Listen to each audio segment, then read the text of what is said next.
আমি খোলাখুলি বলছি, এটা রেকর্ড হচ্ছে, সারা দেশে যাচ্ছে। অনেকেই সত্য মিথ্যা মিলিয়ে বিভিন্ন ষড়যন্ত্রের মাধ্যমে তারা জানাতে চায় বাংলাদেশ জামাত ইসলামী নাকি ষড়যন্ত্র করছে দেশে যেন নির্বাচন না হয়। এই যে কোরআন শরীফ আমার হাতে, এটা মিথ্যা কথা। এই 1 বছর 1 মাসের ভেতরে বাংলাদেশ জামাত ইসলামী শুধু একমাত্র দল যারা নির্বাচনের সব কাজ অলরেডি আরম্ভ করে দিয়েছে। এখনো কোনো দলের লোক এইভাবে মাঠে নেমেছে? আমরা তো নেমেছি আগে। আপনি কোন কারণে এই দলের উপরে মিথ্যা তহমত চাপিয়ে দেন?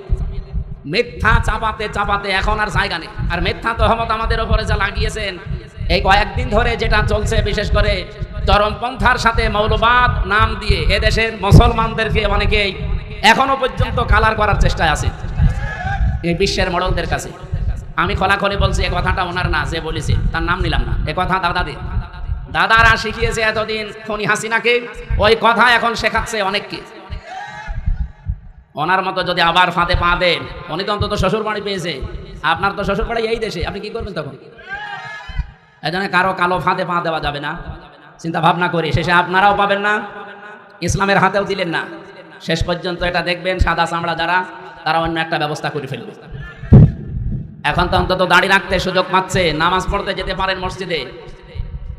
আমরা বাদ দিয়ে যদি অন্য কেউ শকুনের মশাই এসে এই জায়গাটা দখল করে আবার একবার নিতে পারে না, তখন মসজিদেও যেতে পারবেন না, কপাল থাপড়িয়ে মরবে।